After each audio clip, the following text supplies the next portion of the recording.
ចាសួស្តីអ្នកទាំងអស់គ្នាថ្ងៃនេះនាងខ្ញុំស៊ីណានឹងបង្ហាញពីរបៀបហាត់មុខបែប Sexy Smoky Eye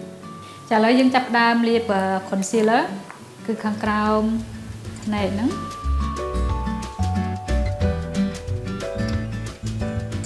តោះមកយើងប្រើម្សៅ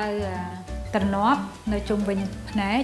គឺយើងលាបតែភ្នែកមុនបន្ទាប់មកចាំយើងប្រើម្សៅត្រណប់នៅពេលដែលយើងផាត់ភ្នែកហើយយើងអាចផាត់ម្សៅមុនក៏បានយើងអាចផាត់ភ្នែកមុនបន្ទាប់មកម្សៅក្រោយក៏បានសម្រាប់ផ្ទៃមុខទាំងអស់អញ្ចឹងសម្រាប់ខ្ញុំផាត់ភ្នែកមុនបន្ទាប់មកខ្ញុំលាបម្សៅហើយម្សៅត្រណប់ហើយនិងម្សៅផាត់ក្រោយបន្ទាប់ពីចប់ភ្នែកគឺយើងផាត់ត្រឹមពងវងភ្នែកបានហើយសម្រាប់ម្សៅត្រណប់ហ្នឹង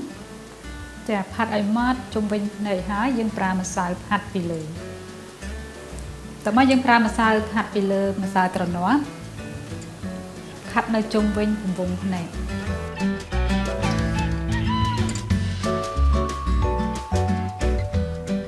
តើមកយើងនឹងលាប eye primer នៅខាងក្រោមមុននឹងចាប់ផ្ដើមផាត់ color ភ្នែកយើងប្រើ eye primer សិនដើម្បីឲ្យវាផាត់ពណ៌ភ្នែកទៅជាប់បានយូរហើយនឹងភ្លឺស្អាតចាឥឡូវយើងចាប់ផ្ដើមផាត់ដើមភ្នែកគឺខ្ញុំជ្រើសរើសយកពណ៌ប្រាក់ដែលភ្លឺបន្តិចយើងផាត់នៅខាងដើមភ្នែកបន្ទាប់មកខ្ញុំនឹងជ្រើសរើសពណ៌ស្វាយគឺពណ៌ស្វាយនេះគឺពណ៌រាងភ្លឺដាក់បន្ទាប់ពីពណ៌ប្រាក់នៅដើមភ្នែកផាត់ពីដើមភ្នែកដេញមកខាងក្រោយយកជក់នេះដើម្បីបោះស្រមោលនៅលើកែងភ្នែកមកខាងក្រោយខាងលើបន្តិចដើម្បីឃើញស្រមោលស្រាលនៅលើកន្លែងត្រងន់ភ្នែកជ្រើសរើសពណ៌សាច់ផាត់នៅកែងភ្នែកខាងក្រោមឆ្អឹងភ្នែកបន្តិច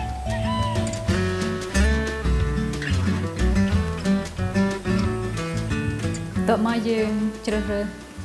ពណ៌ស្វាយចាស់ពណ៌នេះគឺពណ៌ស្វាយរាងចាស់បន្តិចដាក់នៅចុងភ្នែកបោះស្រមោលឡើងលើកែងភ្នែកដើម្បីមានឃើញស្រមោលខ្ពស់បន្តិច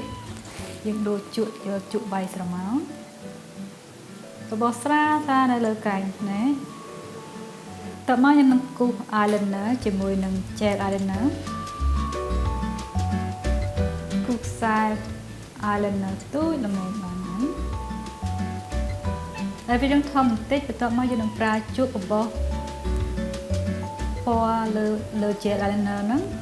ដើម្បីឲ្យវាមានពណ៌ខ្មៅដុតនៅចំភ្នែកយើងប្រើជក់រាងខ្លីហើយរឹងបន្តិចដើម្បីបបោះពណ៌ហ្នឹងឲ្យម៉ត់ជាមួយនឹង color ភ្នែកពណ៌ស្វាយរបស់យើងអាចបន្ថែមពណ៌ខ្មៅនៅចុងភ្នែកគឺផាត់នៅលើ gel eyeliner បបោះបន្តិចទៅដល់ខាងក្រោមឆ្អឹងភ្នែកតោះមកយើងរើសពណ៌ស្វាយចាស់ផាត់ពីលើពណ៌ខ្មៅដើម្បីវាពណ៌ម៉ត់ឃើញទៅស្វាយក្រមៅ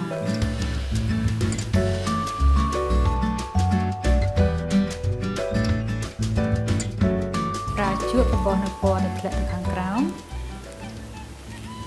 បន្ថែមពណ៌រាង highlight នៅដើមភ្នែកដដែលគឺដើម្បីពណ៌ម៉ត់ចូលគ្នាជាមួយនឹងពណ៌ស្វាយ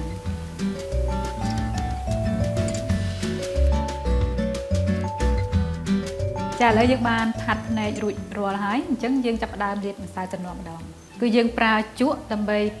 លាបម្សៅត្រណប់គឺយើងលាបម្សៅត្រណប់ហ្នឹងឲ្យជុំវិញមុខផ្ទៃមុខយើងឲ្យសព្វយើងលាបម្សៅត្រណប់ហ្នឹងឲ្យលឿនបន្តិចដើម្បីឲ្យម្សៅហ្នឹងជ្រាបចូលបានល្អម៉ត់ដល់លូនខាងក្រោមភ្នែកជាពិសេសយើងមានស្នាមដក់ភ្នែកហ្នឹងគឺយើងប្រើវារៀងច្រើនបន្តិចម្សៅត្រណប់តោះមកយើងយកប៉ុងមកផ្ដិតលើមុខដើម្បីឲ្យសាច់ម្សៅហ្នឹងជ្រាបចូលមុខបានស្អាតល្អចាឥឡូវយើងលាបម្សៅត្រណប់រួចហើយអញ្ចឹងយើងចាប់ផ្ដើមប្រើប្រភេទម្សៅ contouring ហ្នឹងគឺជាម្សៅដែលកាត់មុខឲ្យ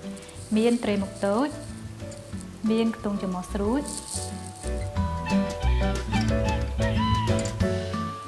យើងគូរលើខ្ទង់ច្រមុះយកខ្សែតូចបានហើយចំណុចដៃថ្ងាសចាឥឡូវហើយនេះជាម្សៅសម្រាប់កាត់ទ្រេមុខឲ្យមានរាងអក្សរ V តើមកយើងនឹងប្រើជក់បោះវាខាងលើម្សៅ contouring ហ្នឹង ត យើងប្រើជក់ម្សៅម្ដងគឺអស់នៅលើថ្ងាសហ្នឹងខាងក្រោមផ្គាមគឺយើងផាត់បោះចូលបូឡើងដល់កកដែរតើមកយើងប្រើជក់បបោះលើខ្ទង់ច្រមុះលើម្សៅ contour ហ្នឹងបបោះឲ្យស្មើខ្ទង់ច្រមុះហ្នឹងតើមកយើងអាចប្រើជក់នេះបបោះកណ្ដាលអាចផាត់ពីលើខ្ទង់ច្រមុះស្មើ contour ហ្នឹងតើមកយើងនឹងប្រើម្សៅ highlight color highlight ដាក់លើខ្ទង់ច្រមុះ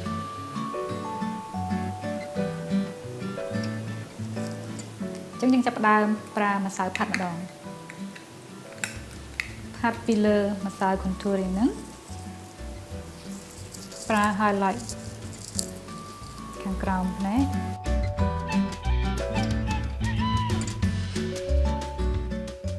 ចាឥឡូវយើងចាប់ផ្ដើមគូសរឹមភ្នែកខាងក្រោមគូសខាងក្នុងភ្នែកផងដែរដើម្បីភ្នែកយើងបើកធំហើយសិបស៊ីជាងមុន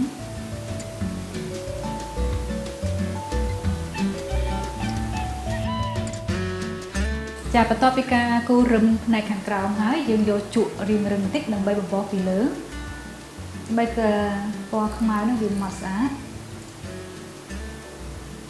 តើមកយើងប្រើពណ៌ស្វាយចាស់ផាត់ពីលើពណ៌ខ្មៅទំនុះរឹមភ្នែកហ្នឹងកុំឲ្យស្វាយពេកគ្រាន់តែយើងផាត់ឲ្យវាស្មើស្ដើងបន្តិចមកបានហើយដើម្បីភ្នែកយើងបើកទៅសិចស៊ីហើយឃើញធំជាងមុនចាឥឡូវយើងបានបិទរោមភ្នែករួចហើយអញ្ចឹងយើងចាប់ផ្ដើមប្រើ eyeliner ប្រភេទទឹកគឺគូសពីលើរោមភ្នែកហ្នឹងដើម្បីមកឃើញខ្សែរោមភ្នែកចាឥឡូវយើងហើយចាប់ផ្ដើមប្រើ highlighter ខ្ញុំចូលចិត្តប្រើ Bobbi Brown នេះគឺ highlight យើងយកទៅពណ៌3បន្តិច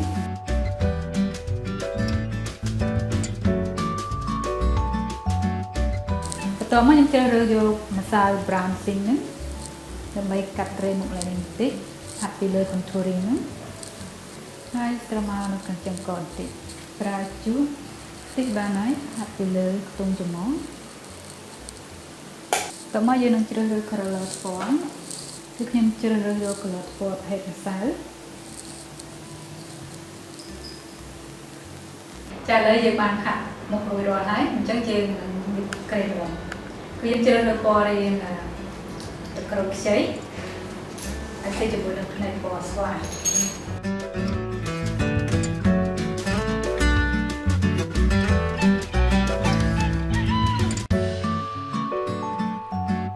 ទោះពីយើងលាបពណ៌ទឹកក្រូចខ្ចីហើយយើងអាចលាបជាមួយពណ៌ក្រហមបែបកាឡាចាឥឡូវយើងបានផាត់មុខបែប Fixie Smoky Eye រួចរាល់ហើយចឹងការផាត់មុខបែបនេះយើងអាចចូលរួមក្នុងកម្មវិធីរីករាយសមអសរឬក៏វិធីគោលការណ៍ផ្សេងៗចាសូមអរគុណ